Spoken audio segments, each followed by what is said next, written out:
Jawan Jennings quer um novo contrato ou então ser trocado. E olha só, os 49ers, quem diria, estão presos novamente em uma discussão com o wide receiver na off-season. E será que a gente está dando um pouco mérito para o Jordan Love? Está sendo desrespeitada a equipe do Green Bay Packers? Essas e outras questões a gente vai discutir nesse vídeo aqui, porque nós temos muitas perguntas para responder, claro, com notícias também. Então fala aí, meu amigo, minha amiga ligados no Toque Passa. Chegando para mais um vídeo, eu não sei que dia é hoje, eu já estou completamente perdido, mas peço que você deixe aquele like, aquele comentário, que se inscreva no canal, compartilhe o nosso canal também. Se puder colaborar um pouco mais, faça parte do Clube Amigo Ligado. Tem vantagem, tem grupo no Telegram, tem nessa terça-feira, tá? Uma videochamada que a gente vai fazer com quem é Amigo Ligado Plus, então fica ligado e você ajuda a gente a manter esse trabalho vivo, né? A gente precisa contar com a sua colaboração. Então vamos nessa, que tem muita coisa pra gente discutir, não vou perder mais tempo não. Roda a vinheta. Vou começar pedindo aquela moral também pro Gol, você que gosta do futebol da bola redonda, aqui embaixo na descrição tem o link lá pro Gol. Estou, né, em toda a programação lá do Gol também, então é o site o gol.com.br e eu faço também a parte dos vídeos lá, você que gosta do futebol. Aqui embaixo na descrição tem o link, conheça o nosso canal, veja os nossos programas que você vai gostar, eu tenho certeza. É sério, tá? Aqui é aquela pegada mais séria, a gente não fica fazendo gracinha não, tá? Vamos lá então, gracinha não, questão não tenha bom humor sempre tem, né? Falando que a gente não vai ficar fazendo caça-clique ou então criando polêmica onde não existe. Bom, pessoal, como a vida é desse jeito, né? Enquanto eu gravava e editava aqui, ainda na noite da segunda-feira, rolou a notícia do Garrett Wilson ganhando um contrato, então eu vou juntar o assunto que a gente tinha falado aqui do Jennings com o Garrett Wilson. Vamos começar aqui com o lado do Jennings, que é a notícia que saiu primeiro. O Jawan Jennings é o novo problema para a equipe dos 49ers, mais um ano com um problema de um recebedor querendo ganhar um novo contrato. Já aconteceu ano passado com a Ayuk, já aconteceu em outro ano com o Deebo Samuel, agora é o Jennings, ele que tem 7 milhões e meio de dólares para receber neste ano, que é o último ano de contrato dele. No ano passado ele ganhou uma extensão contratual de 2 anos e agora, né, entra no último ano, é um valor que é ok, mas ele quer ter uma garantia. É assim que funciona, né? O jogador não quer se arriscar a se machucar e acabar indo para free agents machucado, e aí ninguém vai querer, ele vai perder algum dinheiro, ele quer ter esse conforto a mais. O Jennings tem 7 milhões e meio de dólares para receber esse ano, mas o impacto dele na folha salarial é de apenas 4 milhões e 250 mil nos 49ers. Segundo as informações que saíram primeiro da ESPN com Adam Schefter, o jogador fez o pedido para os 49ers de um novo contrato ou então para ser trocado, né? E aí pouco progresso aconteceu depois dessa fala, desse pedido junto à direção. Não é aguardado um holdout, ele deve se apresentar normalmente nos próximos dias, mas não normalmente no quesito feliz, né? Ele vai estar um pouco chateado, o jogador descontente com a situação, é assim que acontece. O ano passado ele foi valorizado nos 49ers, ganhou uma extensão de 2 anos bom, rendeu muito bem, né? Ele se pagou ali porque teve o melhor ano da carreira dele, 77 recepções, 975 jardas, 6 touchdowns recebidos, todas as melhores marcas da carreira dele foram no ano passado. Foi o 10º na NFL em jardas por rota corrida, só um drop, foi muito bem ali, então ainda foi elogiado pelo Shanahan, né, como um dos melhores recebedores, bloqueando também, ajudando no jogo terrestre, então foi muito bem o Jennings. E agora quer essa valorização. Quem recebeu a valorização foi o Garrett Wilson, na equipe dos Giants. E essa notícia saiu aqui, né?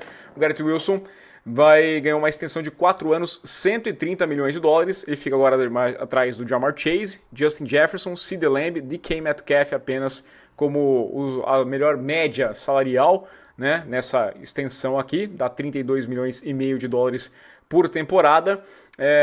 Muito bem para o Garrett Wilson, que é um ótimo recebedor, que a gente tem algumas questões com relação ao rendimento, mas aí é todo o time dos Jets, é difícil analisar ele, eu acho que ele é um bom recebedor, que tem que ser valorizado, é um dos bons da liga, e agora fica aí com uma extensão, né, que vai adiante. Ele que foi a 10ª escolha geral do draft em 2022, tinha mais 2 anos de contrato ainda no contrato de calouro dele, e tem a opção de 5º ano de contrato no ano que vem, com quase 17 milhões de dólares já garantidos no bolso, mas estende o seu vínculo até 2030. É bom, o jogador quer estar um pouquinho mais tranquilo com relação ao futuro, isso garante uma tranquilidade maior para entrar na dividida, para se disputar a bola, né? Então acho que é interessante os Jets tirarem esse problema da frente. Eles vão ter problema de quarterback para resolver muito mais adiante. Tem outras peças que vai ter que renovar. O Sauce Gardner é um cara que vai ganhar contrato. Tudo isso vai ter que ser visto daqui por diante. Então, já resolve. Está na frente, já vai. Porque, por exemplo, nesse momento já é mais difícil para o Jennings. Uma coisinha a mais ele vai ganhar. Não estou falando que ele vai ganhar o contrato do Garrett Wilson, mas todo contrato que demora para ser renovado vai ficando mais caro, certeza. Então os Jets mandaram bem para mim. Entendo que uma boa, tá? Pensando até em folha salarial lá para frente, é um dos bons ativos que os Jets têm no seu elenco, então faz sentido segurar. 90 milhões de dólares garantido, segundo a informação também do Adam Schefter. E para a gente finalizar essa sessão aqui, antes das perguntas, tem a questão dos contratos de calouros, do segundo round, né? Só 2 dos 32 jogadores selecionados na segunda rodada assinaram já o contrato de calouro.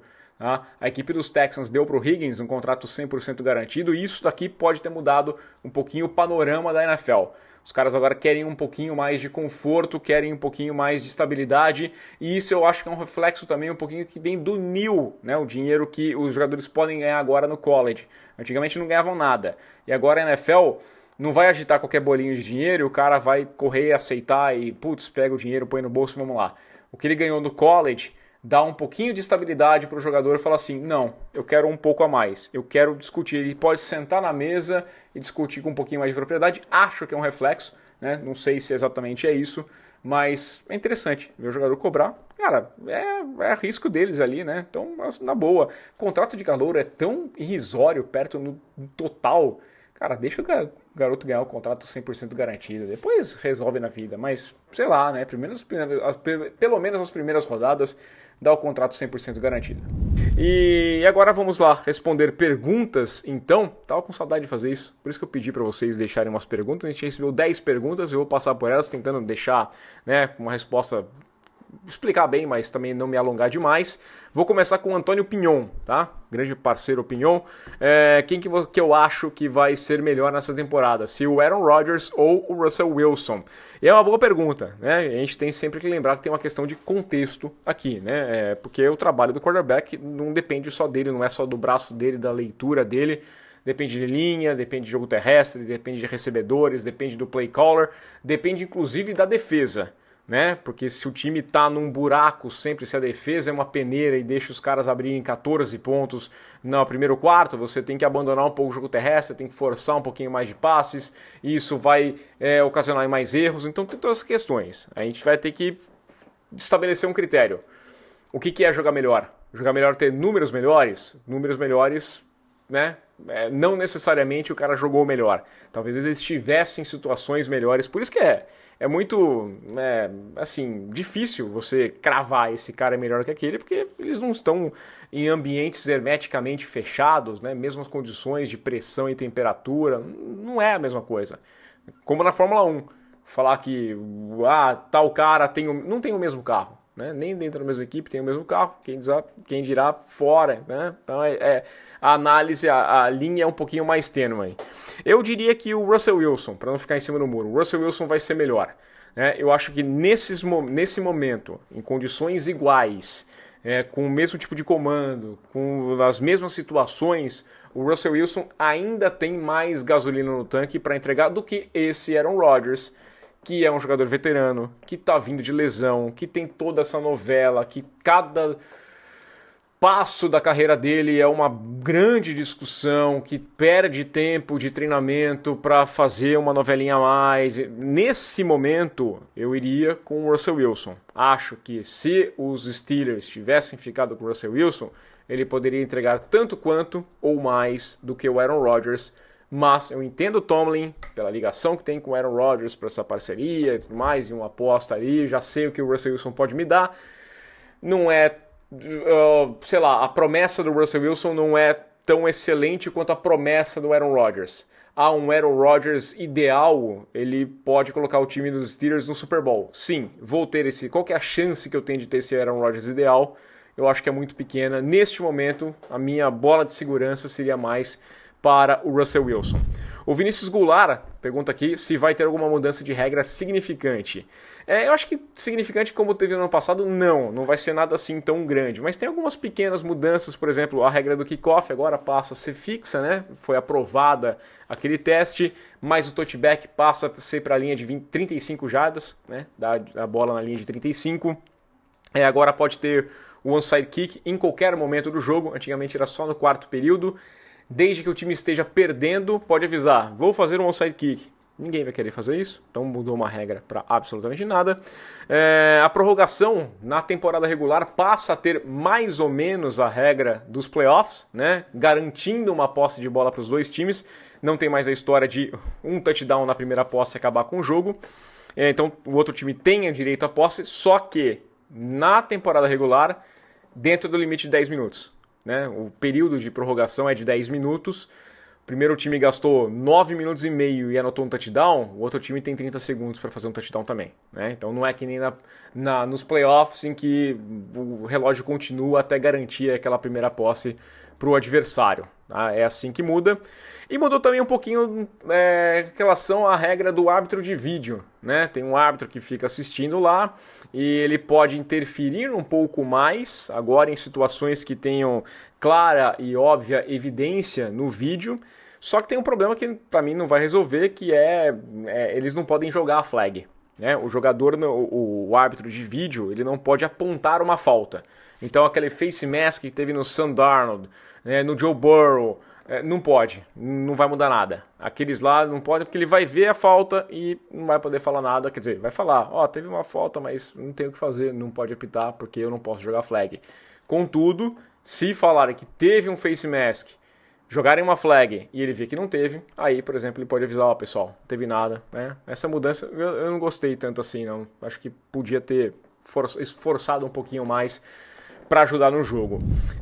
O Fábio R3P, né, que é o nick dele lá.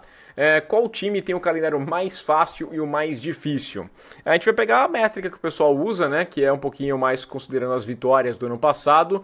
Nesse quesito é a equipe dos Giants, que tem um calendário mais complicado, seguido pelos Bears e pelos Lions. Nesse recorte de estatísticas do ano passado, né, nesse tipo de entendimento aqui, nos últimos 8 anos, só 2 times que tinham o calendário mais difícil conseguiram chegar nos playoffs. Foram os Eagles em 2023, foi aquele time que foi derretendo ali, né? E a segunda metade era um calendário bem complicado mesmo. E os Steelers em 2021. Esses são os 2 times que conseguiram chegar nos playoffs, mas também não foram tão longe assim. Eu não gosto tanto dessa métrica, porque considera o ano passado. Né? Então a gente tem que ver como é que esse time vai jogar. Nem todo time que foi bem no ano passado vai ser bom nesse ano de novo. Mas quando você olha assim, até a questão de quem está voltando de folga e você vai encarar, o calendário dos Giants realmente está muito complicado. Do outro lado, dos mais fáceis, os 49ers têm a maior baba, seguido por Saints e Patriots. Tá? E aí quando a gente olha para esse tipo de recorte, desde 2020, em muitos anos os times têm o mesmo calendário. O ano passado eram os Saints e os Falcons, o calendário mais fácil. Os 2 não foram para os playoffs. Desses 7 times, né, que tinham o calendário mais fácil, 3 conseguiram ir para a pós-temporada. Tá? Então, menos da metade conseguiu. Não é garantia de nada ter um calendário fácil ou não, porque depende muito de você. Os Saints têm o segundo calendário mais fácil. Acho ainda que os Saints têm grandes chances de ser um time 0-17. É um time que é muito fraco, muito fraco. Já os Patriots podem se aproveitar, os 49ers também. Né? Eagles e Lions são os 2 times que mais jogos farão contra times que fizeram playoffs ano passado. São 11 jogos, mas isso também muito por conta dentro da divisão, tem todas essas coisas que entram na contabilidade. Né? A Jamile Priscila pergunta aqui quais segundanistas têm potencial para se destacar nessa temporada. Eu vou começar pelo mais... Para ser mais óbvio, né? Acho que é a resposta mais fácil aqui. Eu vou apontar a dupla, Caleb Williams e o Romeo Doolsey, né? O wide receiver e o quarterback da equipe do Chicago Bears, porque acho que são 2 jogadores que devem ganhar demais com a chegada do Ben Johnson. Né? Eu acho que eles tinham potencial, ano passado não foram mal assim, eu acho que sofreu bastante o Caleb Williams e tem um potencial grande desses caras dispararem.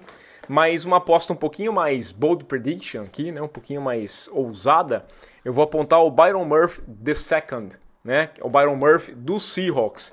escolha de primeira rodada, defensive tackle. Para mim era um bom produto vindo da Universidade do Texas. Achava que era um cara que tinha potencial e acabou não entregando. Ele teve meio sack só na temporada passada, né? Eu acho que ele vai se adaptar um pouquinho mais no esquema do Mike McDonald. Eu acho que o McDonald vai conseguir aplicar um pouquinho mais esse esquema mesmo e vai começar a aumentar os seus números com relação à pressão. Acho que ele teve 8,9% de pressão. Não é um grande número assim. Acho que foi 10% pelo interior, o que é bom. E eu acho que ele vai aumentar o número de sacks também. Eu acho que o Byron Murphy, pela qualidade que eu via que ele tinha na Universidade do Texas, gostei do draft, conhecendo a equipe do Seattle Seahawks, eu acho que esse ano ele vai conseguir dar um... né? Mas não é pegar um cara que teve números muito ruins no ano passado e apostar que ele vai ser muito bom nesse ano. Mas acho que é um pouquinho de aprender também, né? Até técnica de como atacar a linha adversária, tudo isso o cara precisa fazer essa adaptação, acontece também no lado defensivo.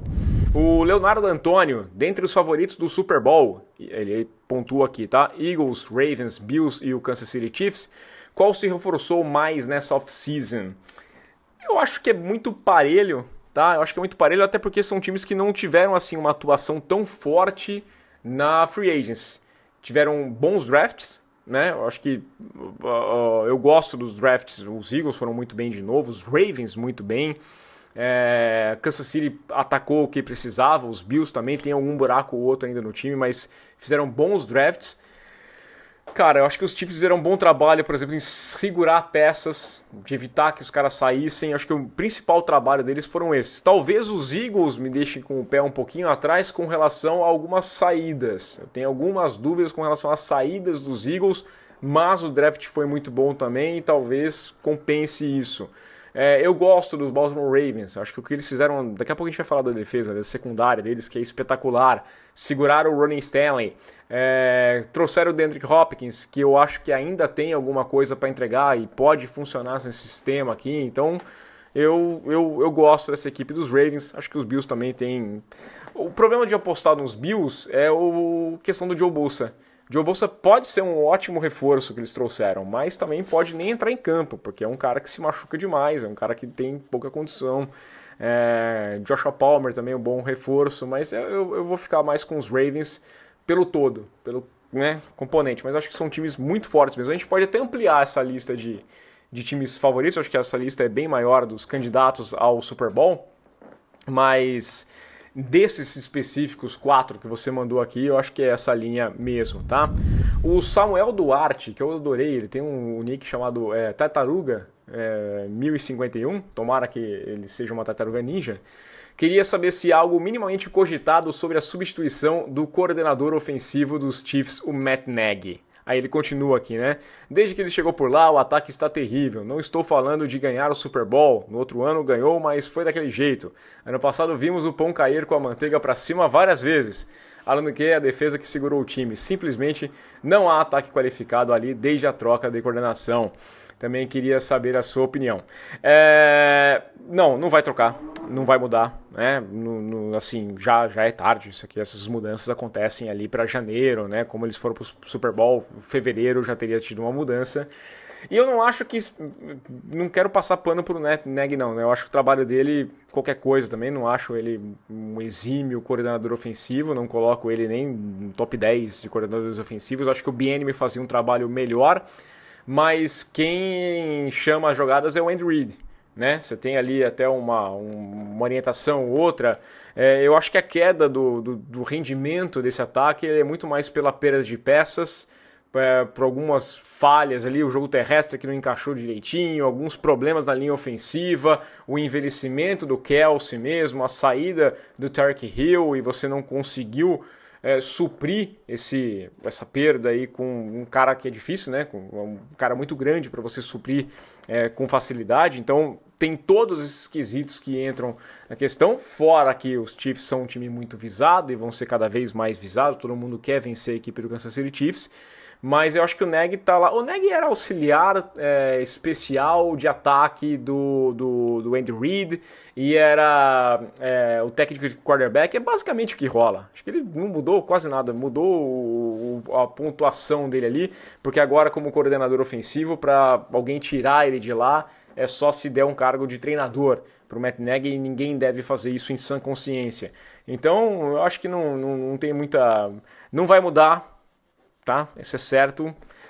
Eu não acho que seja só culpa dele, que eu vou dizer é só isso, né? Acho que ele poderia fazer um trabalho melhor, mas não é só culpa dele. O ataque não está indo tão bem, muito mais pelas perdas de peças do que propriamente pelo Bieniemy.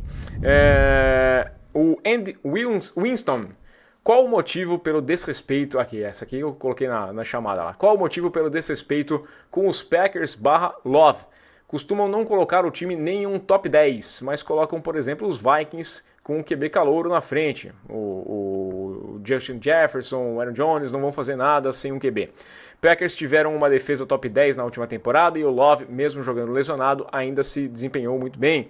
E preciso lembrar que o que prejudicou ele foram muitos os drops, né? Então, por que não dar mais crédito para ele? Avaliam ele como se fosse o pior QB possível. Eu não recomendo que você assista ou leia lugares que falam que o Jordan Love é o pior QB possível, tá? É a dica que eu posso te dar. Também diria para você colocar o pezinho um pouquinho atrás, né? Eu não vou colocar aqui os Vikings como melhores do que os Packers pelo QB. Eu posso colocar por um todo. Eu acho que a defesa dos Vikings hoje ela está mais arrumada. O Kevin O'Connell, técnico dos Vikings, ele conseguiu fazer esse time funcionar em anos consecutivos com Kirk Cousins e com o Sam Darnold. Esse ataque funcionou. Então, eu tenho muito pé atrás com o J.J. McCarthy. Não sei se ele vai ser tudo isso, não estou empolgado. Já viu, quem acompanha aqui o canal sabe que eu já falei várias vezes que eu tenho minhas dúvidas com relação a ele. Mas o Kevin O'Connell já fez funcionar com várias dúvidas. Então, essa é a minha expectativa. O que eu vejo nos Packers é que os Packers tinham algumas falhas no ano passado, principalmente no grupo de recebedores, né? A defesa tinha os seus altos e baixos, perdeu peças, estou com um pouquinho menos de confiança na defesa e acho que esse ataque não é substancialmente melhor do que era no passado. Acho que o Jordan Love, inclusive, a gente fez aqui recentemente um draft, né, das 15 primeiras escolhas, e ele entrou, foi o 13º quarterback escolhido, e a gente discutiu várias vezes que ele poderia estar mais alto, tá? Ele poderia. O Jordan Love é um bom quarterback, sim, não é o terceiro raio, ele não é o Brett Favre, ele não é o Aaron Rodgers nesse momento, ele pode desenvolver ainda, mas ele é um bom quarterback para você ter no seu time pode ir adiante com o Jordan Love sem sombra de dúvidas. Eu não sou o cara aqui que acha que só um time que tenha o Mahomes, que tenha o Josh Allen, que vai ganhar o Super Bowl. Não acho, né? Já falei aqui também algumas vezes. Sobre os drops, realmente, né? Foram 26 drops no passado, ele foi o 5º quarterback que mais sofreu com drops. O Aaron Rodgers foi o que mais sofreu, 39 drops. E aí, como é que eu vou avaliar então o Aaron Rodgers, né? O Justin Herbert, olha só, em 31 drops encarou. O Bo Nix 29, o Joe Burrow 27. E aí o Joe Burrow teve o cara que mais jardas passou, o cara que foi estatística ali de quarterback, foi incrível. Não é só drop. Infelizmente o Jordan Love, ele ainda não é tão regular quanto a gente imaginava, mas é o que é normal, que eu falei, ele não é o Aaron Rodgers, ele não é o Brett Favre. Ele vai ter altos e baixos ainda, e ele sofre bastante com um time que vira e mexe tem alguma situação. Mas, cara, ele tá provado, ele chegou nos playoffs, ele brigou, e sempre que ele foi pros playoffs, ele brigou, né, dentro da pós-temporada. Ele podia ter colocado esse time mais adiante. Tá longe de ser dos piores quarterbacks, né? Pelo amor, ele tá muito mais perto dos melhores, ele é mais dos melhores do que dos piores, sem sombra de dúvida. Se alguém trata ele como o pior QB possível, desencana, não assista mais. O Carlos Otávio tá falando aqui, Patriots chegam nos playoffs? Seco, chega, porque eu tenho que ter uma felicidade na vida, né? Não tá fácil, futebol não me dá alegria, não tem nada, vai chegar. O calendário dos Patriots é um calendário bom, eu acho que o time dos Patriots ele é muito melhor que no passado, pior é ser difícil, tem comando, eu acho que dá pra chegar nos playoffs. Tá? Eu acho que vai ser uma temporada com mais vitórias do que derrotas. E eu vou aqui, o CPF falar que eu vou e vai chegar, vai chegar, eu acredito. Esse momento é pra isso, eu acredito, né? Eu vou fazer isso aqui só e vai chegar na pós-temporada. Temos aqui o Luiz Henrique Salvador. Você concorda que a secundária dos Ravens é a melhor em talento olhando para o roster antes dos jogos? Sem sombra de dúvidas. Que secundária, cara, pô, eles pegaram o Jair Alexander ainda, né? Que foi, assim, é um cara que saiu dos Packers, um cara bom, condições físicas não eram as melhores, mas muito bom. Você tem Marlon Humphrey, você tem o Malak Starks que pegou no draft, para colocar junto com o Kyle Hamilton, que é um dos melhores safes da NFL. Você tem o Nate Wiggins, você tem a Uzi, que você buscou na Free Agents. Cara, sem sombra, assim, vou dizer com certa folga. Com certa folga. Essa secundária aqui tem um potencial, é uma peça extraordinária para cada lado. Tá? Por isso que eu até coloco os Ravens também lá, de novo, aquela pergunta dos caras que se reforçaram mais. Essa secundária aqui me faz acreditar que os Ravens têm um baita de um potencial nesse ano e, sem sombra de dúvidas, é a melhor secundária que tem. E pra gente fechar, o Andrews Zanforlin tá perguntando aqui qual a divisão mais fraca e a mais forte na NFL neste momento. Para ele, a mais fraca é a AFC Sul e a mais forte a AFC Oeste. Eu vou abraçar a AFC Sul aqui, eu acho que é a mais fraca, né? Eu tenho dificuldade de apontar até quem vai vencer essa divisão.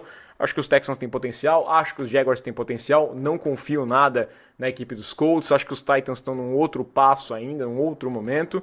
Acho que é a mais fraca. Mas a mais difícil eu vou, só para discordar também de você, eu vou colocar a NFC Norte, tá? Porque na AFC Oeste eu acho que os Raiders vão ser bons, mas não vão ser bons o suficiente para, de fato, né, ameaçar um daqueles outros três. Chiefs, Chargers e Broncos são os favoritos dentro dessa divisão. Os Raiders vão incomodar, vão tirar vitórias, vão atrapalhar, mas eu não acho que de fato eles briguem ainda, tá? E aí eu olho a NFC Norte e, cara, é difícil apontar. Tenho dúvidas do que vai ser a equipe dos Lions, né, com a mudança dos coordenadores. Tenho dúvida dos Vikings com relação ao quarterback. Tenho dúvida dos Bears com relação ao Ben Johnson, o que ele vai ser. Tenho dúvida dos Packers, sim, mas são times muito fortes. Não tem como os 4 chegarem. Já falei aqui, não vai rolar. Tem a possibilidade, mas não vai virar porque eles vão se matar quando jogarem entre si, né? E é difícil eu falar quem que vai ficar de fora. É uma bobeada. Qualquer um desses que bobear fica de fora, mas todos eles têm condições de ganhar a divisão e até ser a melhor campanha da divisão, da conferência. Então vou ficar aqui com a NFC Norte. É isso, pessoal. Espero que vocês tenham gostado. A gente volta aí a qualquer momento com mais um vídeo. Se quiser mais mandar pergunta também, manda aí que a gente separa e faz outro vídeo. Adoro responder perguntas. Valeu, aquele abraço.